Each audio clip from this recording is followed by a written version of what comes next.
Bonjour tout le monde, bienvenue à Rideau Hall. We're here during National Volunteer. Nous sommes ici lors de la Semaine nationale de l'action bénévole pour discuter et échanger des idées sur les perspectives en ce qui concerne le don, sur les façons dont nous pouvons encourager les Canadiens à donner et sur les moyens à prendre pour maintenir à long terme un contexte favorable aux dons. C'est une journée personnelle pour moi. Il y a à peu près 7 ans, en octobre 2010, j'ai indiqué dans mon discours comme quoi le volontariat et la philanthropie étaient essentiels pour une société bienveillante et une société avertie. En 2010, j'ai voyagé dans chaque province et chaque territoire. C'est ainsi que j'ai pu constater à quel point nous formons une nation véritablement avertie et bienveillante. Vous pensez probablement que j'ai une idée de ce que représente la générosité. Mais la définir prend tellement de formes que ce n'est pas évident à décrire. Through our travels across À travers nos voyages, nous avons vu que le don a changé par rapport à ce que mes grands-parents envisageaient. C'était des méthodistes, ils étaient très pauvres et 10% de leurs revenus allaient à des causes de bienfaisance. C'était les premiers 10%. Il n'y avait aucune question en ce qui concerne l'attribution de ces 10%. Mais ils étaient très content de le faire. Les nouvelles technologies, par exemple, ont rendu les dons plus faciles, mais ont aussi posé quelques défis. C'est fantastique de pouvoir exprimer notre appui à une cause au moyen de messages j'aime et de gazouillis partagés, mais nous devons aller plus loin si nous voulons apporter des bienfaits réels et durables. D'après ce que j'ai observé, même si on trouve des éléments communs dans les diverses façons de faire des dons et dans les raisons qui motivent les gens à donner, il n'existe pas une seule et unique approche en matière de dons. Nous disposons maintenant plutôt de multiples approches ciblées et innovatrices qui permettent de répondre aux besoins particuliers d'une communauté. Et s'il y a une chose que j'ai apprise dans le cadre de mon mandat de gouverneur général, c'est bien ceci, le don a un pouvoir de transformation. Je parlais à quelqu'un qui a parlé de la situation que j'ai connue à Vancouver il y a 6 ans et une des personnes a indiqué qu'il fallait une autorisation radicale de faire des dons. Et ça, c'est quelque chose de radical. Nous avons rencontré des Canadiens de tous les âges et de tous les horizons qui ont ouvert leur cœur et qui ont redonné d'innombrables façons. Leurs dons non seulement transformé des vies, mais ont pu transformer des collectivités entières.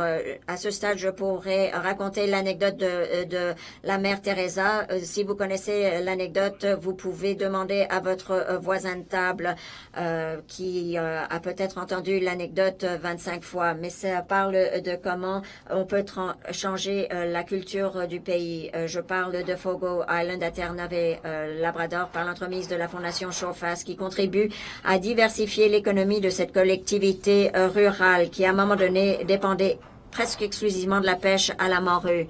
Et lorsque la morue a disparu, eh bien, 7 villages ont disparu également par rapport à leur possibilité de gagner leur vie. Et Fogo Island a été touché sévèrement. Mais grâce à la Fondation Shorefest, Fogo Island s'est refait une image et préserve maintenant ses traditions et sa culture et crée de nouvelles possibilités pour les résidents. One can start very early.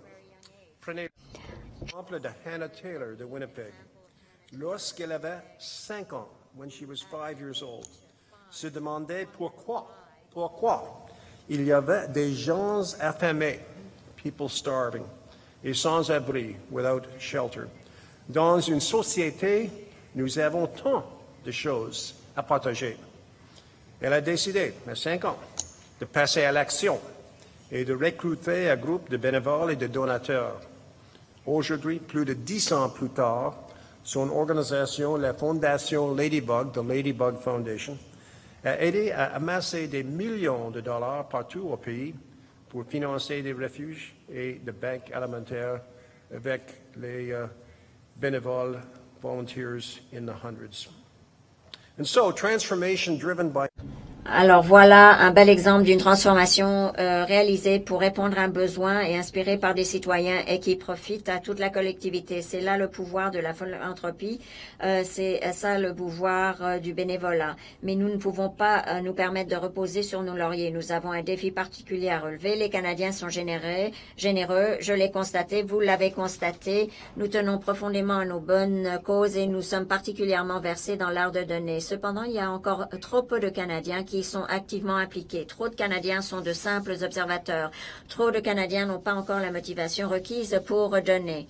Alors, comment pouvons-nous changer cela? En trouvant l'inspiration nécessaire. Permettez-moi de vous raconter cette anecdote, mais je raconte beaucoup d'histoires et d'anecdotes, mais je pense que c'est une anecdote formidable. Avant d'être gouverneur général, j'étais doyen de la faculté de droit à l'université Western. J'accueillais les étudiants. Et à ce moment-là, il y avait des photographies des étudiants. Ce n'était pas permis à l'heure actuelle, mais 15 jours avant les inscriptions, je mémorisais les noms et les visages de 10 étudiants. Et donc, comme ça, lorsque les 150 arrivaient, je pouvais adresser la parole à chacune des personnes en disant, bah, je vous connaissais, vous venez de Saint-Marie. Et là, cette personne pensait, oh mon Dieu, le doyen va me surveiller de près. Mais je voulais faire en sorte que les étudiants se sentent chez eux. Et je leur disais qu'ils allaient entreprendre une profession noble. J'espère que vous aimez le droit comme moi. Et vous deviez faire la distinction entre les règles juridiques et les valeurs sous-jacentes. Est-ce que la loi en question est juste par rapport à vos valeurs?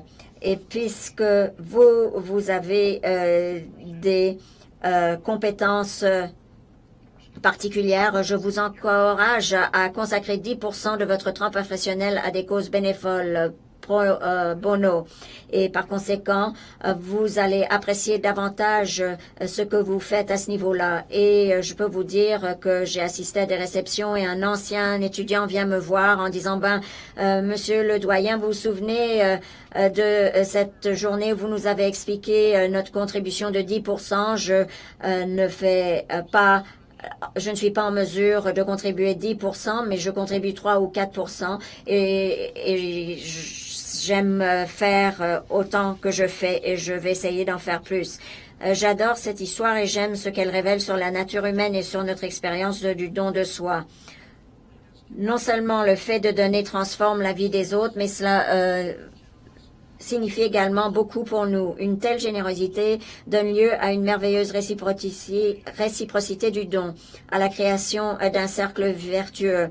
Moi, j'ai grandi à Sault-Sainte-Marie où j'ai appris à patiner avant d'apprendre à marcher et j'avais 15 ans et il y avait quelqu'un de Toronto Maple Leafs qui venait en ville et on jouait dans l'aréna à l'intérieur un vendredi soir et le jeudi soir, il y a un propriétaire d'un commerce sportif et moi, j'avais jamais reçu un nouvel équipement et d'ailleurs, l'équipement que j'utilisais provenait de l'armée du salut et il m'a dit, venez dans mon magasin 1h30 avant la partie demain soir et lorsque je suis arrivée, il m'a donné une nouvelle paire de patins et j'ai marqué 3 buts ce soir-là. Et c'est à cause de ces nouveaux patins et pas à cause de mes compétences de joueur de hockey. Alors ça, c'était grâce à ce don que ce monsieur m'a fait. Et à Sault-Sainte-Marie, ce genre de geste va très loin. Alors c'est le fait d'avoir fait quelque chose de significatif et de satisfaisant pour vous-même et les autres. Alors, comment est-ce qu'on peut encourager la générosité? Comment pouvons-nous insister les gens à passer de simples spectateurs à de véritables acteurs de changement? Comment pouvons-nous passer du simple « que pouvons-nous faire » au « que pouvons-nous faire de mieux » et que pouvons-nous faire de plus? Comment peut-on encourager la générosité? Comment pouvons-nous inciter les gens à passer de simples spectateurs est de véritables actes de changement. Tous ceux d'entre vous qui sont réunis ici aujourd'hui ont des réponses à ces questions. All of you here have answers, good answers to those questions. Vous avez réussi à persuader les citoyens à s'engager et à démontrer leur générosité pour le bien commun.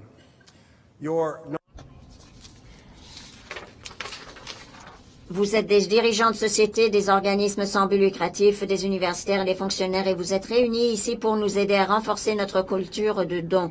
Vous êtes ici parce que vous savez qu'il s'agit d'un enjeu qui nous concerne tous. Vous savez comment on peut travailler ensemble pour le bien commun. J'aimerais aussi mentionner qu'aujourd'hui marque une étape, la conclusion de la campagne Mes beaux moments. Cette initiative nationale de marketing social a donné naissance à une nouvelle communauté de Canadiens qui ont échangé leurs histoires en ligne et dans les médias sociaux en vue d'inspirer leurs citoyens ou leurs concitoyens, dis-je, pour amener à s'impliquer.